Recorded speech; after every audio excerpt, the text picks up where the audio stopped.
Espace TV, le 22h.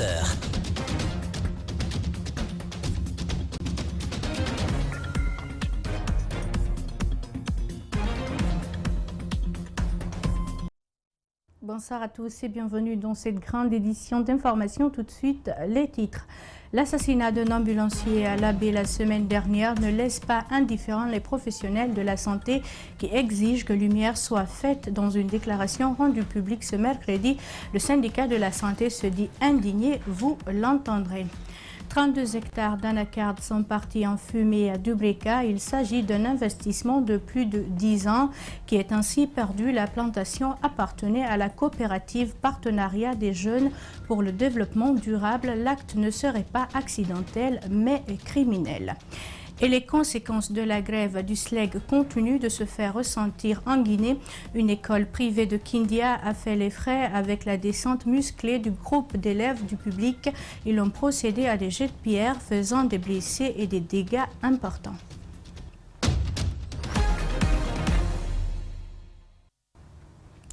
Encore une fois, bienvenue à tous. Un ambulancier a été sauvagement tué la semaine dernière à l'Abbé. Lors d'une manifestation, le syndicat de la santé invite l'État à faire la lumière sur le meurtre de cet ambulancier à l'Abbé. Dans une déclaration rendue publique ce mercredi, le FSPS a fait part de son indignation et dénonce les violences dont sont souvent l'objet le personnel de santé. Alseni Bari et Tierno Sadouba. Le visage crispé, la tristesse, ces professionnels de santé s'indignent de la mort tragique d'Aldjouma Baldi, ambulancier à l'hôpital régional de l'Abbé. D'abord, une minute de silence. Le Bureau national de la Fédération syndicale professionnelle de la santé condamne avec la dernière énergie ce crime crapuleux et indigne perpétré contre un agent de santé et de surcroît le chauffeur de l'ambulance qui était en mission pour récupérer le corps d'un citoyen. Il est à rappeler que même en temps de guerre, le corps médical et les secouristes sont épargnés et protégés par tous les protagonistes. Les lois guinéennes sont désormais bafouées. Les médecins obligés de se terrer chez eux, faute d'insécurité. Les patients désertent les hôpitaux, faute de médecins. À l'Abbé, nous apprend-on. Pourtant, même en temps de guerre, les agents de santé devraient être protégés. Concernant la mort de l'ambulancier, le Bureau national de la Fédération syndicale professionnelle de la santé réclame justice. Nous appelons les autorités à tous les niveaux de diligenter les enquêtes sérieuses afin de situer les responsabilités et déterminer les circonstances de la mort de notre collègue pour permettre que justice soit rendue à la hauteur de cette forfaiture pour que plus jamais ça dans notre pays. La FSPS se dit également indignée par le refus des corps de certains manifestants par certains morgues de la capitale. Elle invite à la responsabilité et au respect du serment d'Hippocrate. En bref et en images, les leaders religieux poursuivent leur médiation pour une sortie de crise apaisée. Après les acteurs politiques, ces leaders religieux ont reçu en audience ce mercredi les responsables du FNDC. Les débats ont porté sur la situation sociopolitique du pays, notamment les manifestations en cours. Les religieux demandent au FNDC d'y surseoir et accepter d'aller au dialogue. Au sortir de la rencontre, le FNDC, à travers son coordinateur, a promis de s'y pencher. Abdourahmane Sano a par la même occasion demandé aux leaders religieux de dire la vérité au chef de l'État afin qu'il renonce au projet de nouvelle constitution. Ces échanges ont eu lieu à la grande mosquée Faisal. Parlant des leaders religieux, il faut dire que leur demande pour le report de la date des élections législatives n'est pas bien accueillie chez certains candidats. Il s'agit de quelques partis politiques qui menacent de porter plainte contre la CENI si elle venait à répondre favorablement à cette demande du Conseil religieux guinéen adressée en réalité au chef de l'État. Ils l'ont fait savoir au cours d'une rencontre de presse à Kindia. Dibrilba et Aliouba pour le compte-rendu. Ces derniers temps, la situation politique guinéenne est devenue préoccupante alors que les chefs religieux appellent à la paix et au report des législatives. Un appel que trouve tardif ce groupe de partis politiques de l'opposition en lice pour ce scrutin. Ils étaient là depuis combien de mois quand les gens là ont dit qu'ils ne participent pas aux élections. Ils ne sont pas venus vers eux pour leur dire non, acceptez de participer, nous sommes des religieux. C'est un droit constitutionnel. Venez participer, nous allons régler les problèmes qui concernent votre réclamation. Entre autres, le BOC, le RDR et le RPR insistent sur le respect de leurs droits et des principes constitutionnels. Ces opposants n'hésitent pas à porter plainte contre l'institution électorale si elle ne parvenait pas à tenir la date des législatives. Si on reporte, ça va nous dire encore que les dépenses qu'on a effectuées, qu'est-ce qu'on va faire par là? Donc l'État sera obligé vraiment de nous dédommager. Et donc nous ne sommes pas pour le report et nous sommes que aujourd'hui, la Guinée a besoin d'une Assemblée nationale. L'opposition républicaine campe sur sa position. Le Parti de l'Unité et du Progrès, en exemple, tient à ce que le processus électoral soit transparent, gage de la stabilité et de la quiétude sociale. Vous savez, tout le processus repose sur la confiance. Dès l'instant que les acteurs n'ont pas confiance à une institution, il y a problème. Le problème de la Cour constitutionnelle se pose il y a longtemps. Tant qu'on ne rétablit pas la confiance entre les institutions et les citoyens guinéens, entre les institutions et les différentes formations civiles ou politiques, il y aura toujours problème. 18 jours nous séparent de la date des législatives. La CENI doit, avant 30 jours, mettre à la disposition des circonscriptions des cartes d'électeurs, avertis le coordinateur du bloc de l'opposition constructive. Parlons toujours de la date du 16 février. Elle devient de plus en plus incertaine. Ce n'est pas encore confirmé, mais nous venons de l'apprendre. La CENI aurait adressé un courrier à la Cour constitutionnelle pour un report de la date des élections à une date ultérieure. C'est une information qui reste à vérifier. Et puis, autre chose, l'insécurité en cette période de manifestation devient préoccupante. 2 jeunes ont été interpellés hier à la police.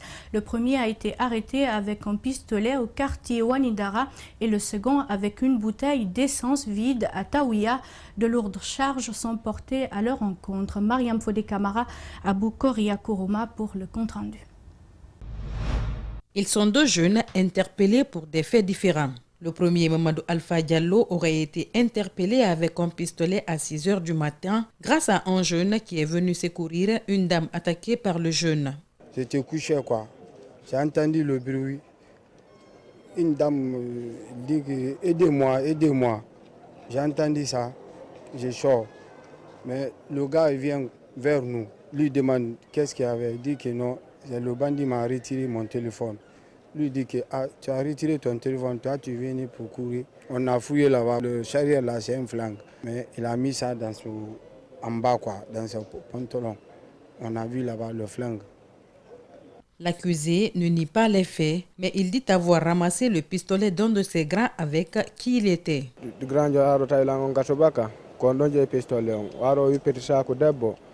Vers 6 h, j'étais avec mon grand. Il a brigandé une femme et s'est enfui avec son sac. Je l'ai suivi. Il a laissé tomber son pistolet et le chargeur. Je les ai ramassés. J'ai été interpellé avec l'arme et déposé à la CMIS d'Anko 5. Mamad Moussa Balde, lui, est accusé d'avoir brûlé des véhicules à Conakry. Il dit être chauffeur de taxi-moto et voulait s'approvisionner en carburant. C'est dans cette période optique qu'il a pris le bidon vide. Je me suis rencontré avec les forces de l'ordre à 6 h. J'avais une bouteille d'essence vide. Je partais m'approvisionner au marché noir. Elles m'ont arrêté et déféré à la DPJ. Je suis un conducteur de taxi-moto. Je ne vole pas, je n'ai jamais incendié un bien d'autrui et je ne participe pas aux manifestations. Le commissaire de police invite les citoyens à dénoncer les personnes détenteurs d'armes pour mettre fin à l'insécurité. Nous lançons un appel à la population de Conakry, à tous les Guinéens, qu'il est important de faire le nécessaire pour participer à la lutte contre la criminalité. Ces arrestations interviennent à un moment où les citoyens se font tuer et les responsabilités ne sont toujours pas établies. 2 jeunes ont été atteints par balle ce mercredi à Koza. L'un du nom de Issaba, âgé de 22 ans, a rendu l'âme sur place alors que l'autre se trouverait dans un état critique à l'hôpital d'Anka. Et puis justement, comment parvenir à une sécurité urbaine, établir un adressage des quartiers réputés violents? La question a été au centre d'une réflexion ce mercredi au ministère de la Sécurité. L'initiative va dans un premier temps se focaliser sur l'axe Amdallah et Kaguelen. Reportage Mohamed Valek Touré et Aliouba. Pendant les manifestations, il est difficile pour ces agents de remonter des données dans des quartiers ou secteurs généralement situés sur l'axe. Ce constat amène des partenaires à la Guinée et des autorités à collaborer pour réussir ce pari, aussi favoriser une urbanisation moderne. C'est dans le continuum de l'accompagnement que nous faisons dans le cadre de la réforme de la sécurité en Guinée depuis 2010. Et nous pensons que le moment est le plus opportun actuellement pour faire en sorte qu'au niveau urbain, on ait un dispositif qui puisse être suffisamment fiable en termes de collecte des informations, traitement des informations et diffusion de ces informations-là. Au cours de leur concertation, des thématiques notamment sur le fonctionnement des policiers sur le terrain, l'utilisation du système d'information géographique seront abordées. Sur l'axe, nous avons 6 postes définis, donc ils vont se relayer et vous avez plusieurs corps de métiers qui vont élaborer dans le cadre de l'observatoire. Ce n'est pas seulement au niveau de la police nationale, vous avez plusieurs intervenants au niveau de l'observatoire. L'idée de la sécurisation urbaine à l'aide des données a été émise depuis mars 2011. Damantan exulte le fait qu'elle se matérialise au fur et à mesure. Ça s'adresse à cet axe qui est effectivement un axe assez sensible, mais il va servir de point d'appui pour une plus grande politique d'adressage de l'ensemble du territoire et des villes et permettre en temps réel au gouvernement de savoir ce qui se passe et ce qu'il faut faire pour résorber un certain nombre de situations qui peuvent être malencontreuses. Nous sommes le ministère en charge de la sécurité et de la protection civile et lorsqu'on a des outils d'aide de prise à la décision comme celui-ci, on ne peut que s'en réjouir. 107 agents seront mis en expérimentation dans des jours à venir. Je vous le disais également en titre, il s'agit d'un acte odieux qui vient mettre à l'eau une décennie d'investissement. Tenez-vous bien, 32 hectares d'anacarde sont partis en fumée dans la journée du dimanche 26 janvier à Dubrika. Il s'agit d'une plantation qui appartenait à la coopérative Plateforme des Jeunes pour le développement durable qui parle d'un incendie criminel. Une de nos équipes s'est rendue sur les lieux. Vous le verrez, les pertes sont énormes. Mamadou Sadio Baldé et Yacouba Traoré. Voici une image aérienne de la plantation d'anacarde prise il y a quelques années. Plein d'espoir, le partenariat des jeunes pour le développement durable avait la ferme conviction d'être sur la bonne voie. Mais le lundi 27 janvier, un incendie s'est déclaré au milieu de la journée. Au bout de 3 heures, les flammes ont eu raison de la plantation. Le promoteur et ses amis misaient sur un triple investissement. Aujourd'hui, le mot KO ne quitte pas sa bouche. Plus de 10 ans d'efforts, d'investissement. Donc c'est ce qui est parti, c'est des milliards, mais aussi des efforts. Donc pour nous, c'est un chaos social, un chaos économique et financier, mais aussi un chaos environnemental. Parce que vous imaginez tout ce que le feu a consumé comme ça, c'est perdu. Le PJDD avait commencé à récolter le fruit de ses efforts. Mais pour les 24 mois à venir, au lieu d'encaisser des fonds, ils vont plutôt injecter du capital. Une campagne d'acajou, ça peut nous rapporter, disons, 500 à 600 millions. Et si cette année et l'année suivante, et on se rend compte qu'on ne pourra rien faire, c'est quelque chose de désolant et c'est un drame qu'on ne saurait expliquer. Ils sont plusieurs jeunes qui venaient s'inspirer, se former et surtout apprendre. L'insertion sociale est aussi un volet auquel le PJDD mettait un accent.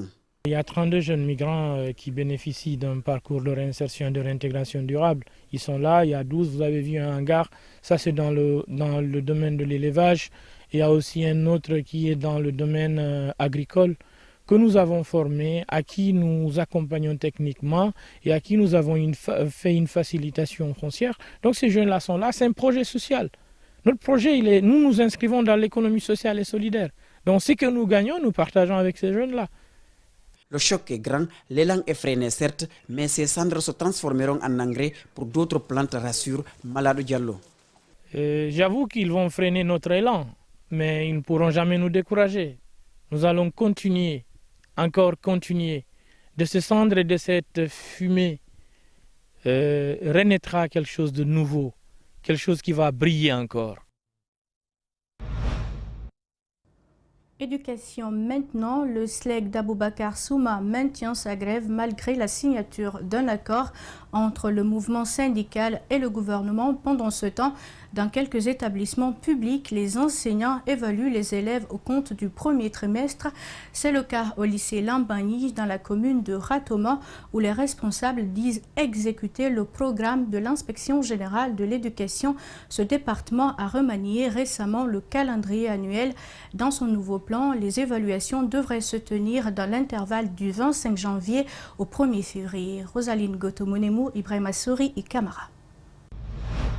Assis, un par banc, les élèves du lycée Lambagny sont en évaluation depuis le 25 janvier au compte du premier trimestre. Les encadreurs de cet établissement scolaire disent respecter le chronogramme donné par l'inspection générale de l'éducation. Je suis dans l'esprit de mon département qui, à travers l'inspection générale de l'éducation, envisage l'organisation de composition du premier semestre du 23 janvier au 1er février inclusivement. À la date d'aujourd'hui, 29 janvier, nous sommes dans cet esprit et les compositions ont effectivement démarré depuis le 23 janvier. Depuis le début des différentes manifestations politiques et éducatives, cette école n'a pas connu de perturbations. Elle suit normalement son programme annuel. Et cela se fait grâce à la bonne collaboration de ses élèves et enseignants. Nous n'avons pas connu de perturbations, ça c'est la stratégie mise en place. Et par rapport non seulement à la conscience, à la prise de conscience des élèves, et de bon nombre d'enseignants.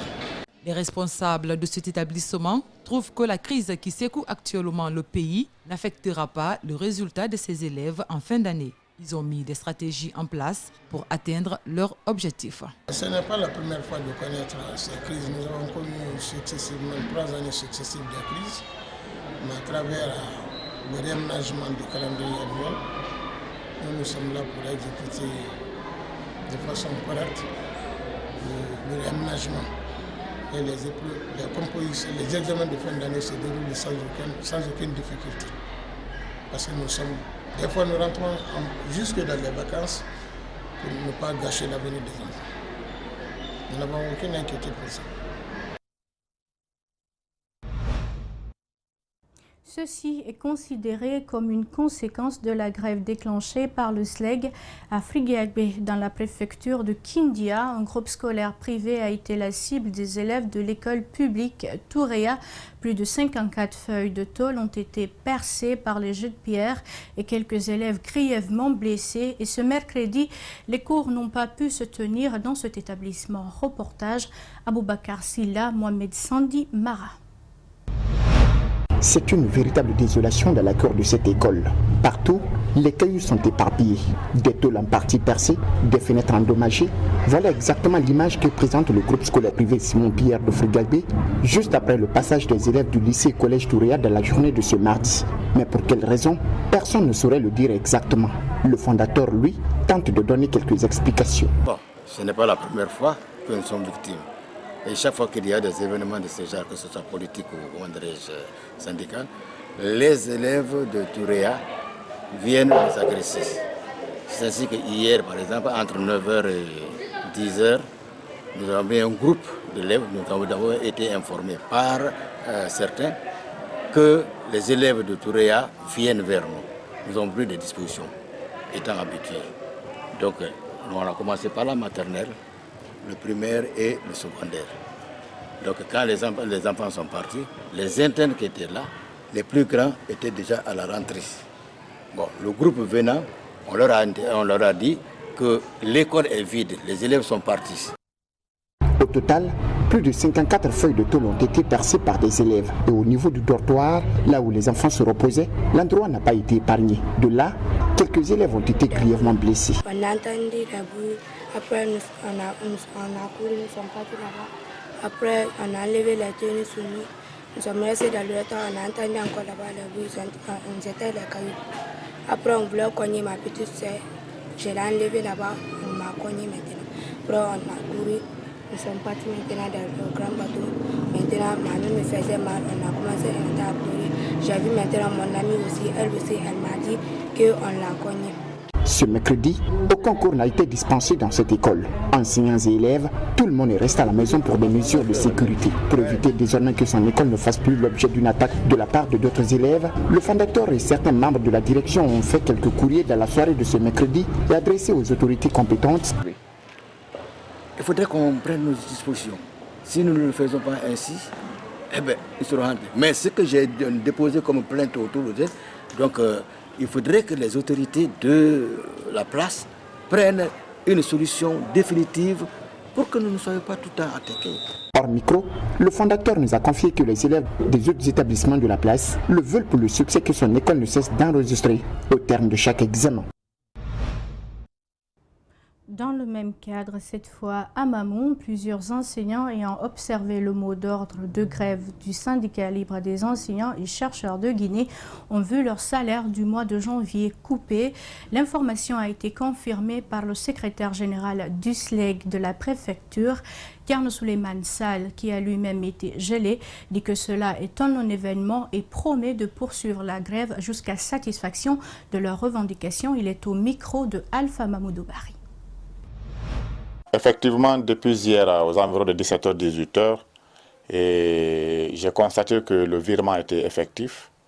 Mais malheureusement, j'ai constaté que beaucoup d'enseignants de Mamou, y compris moi, ma propre personne, et tous les membres de mon bureau, je dirais ainsi, parce que de tout le bureau, il y a un seul qui m'a appelé pour me dire que lui, il a reçu son argent, malgré le fait qu'il ne va pas à l'école de tout.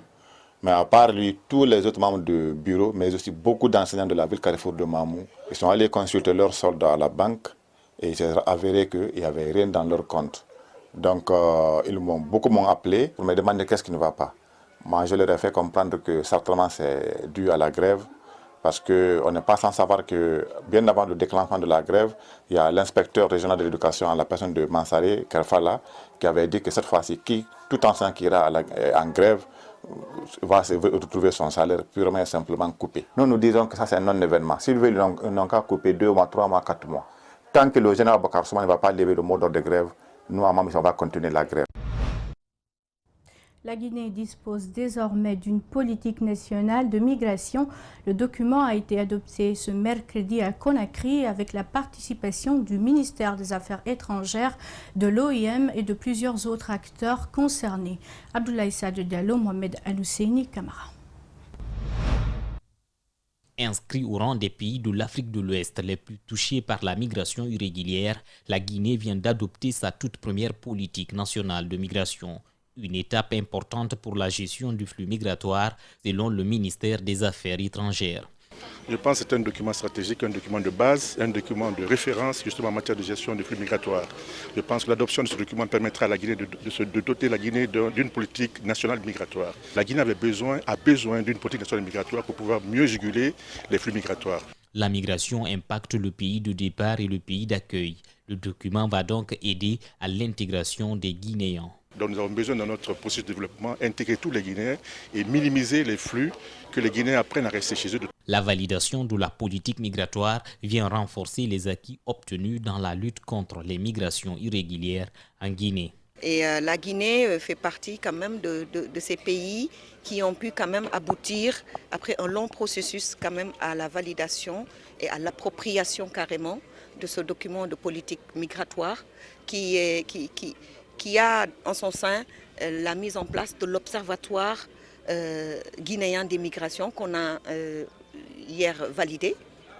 L'application correcte des contenus du document pourrait contribuer à faciliter l'atteinte des objectifs du développement durable, estime l'Organisation internationale pour les migrations. Donc il n'y a rien de contraignant, il suffit juste maintenant de suivre le plan d'action et d'être dans du concret, au lieu de faire comme d'habitude, d'avoir un plan d'action qui n'est pas très bien suivi. La migration est maintenant au cœur de l'agenda international.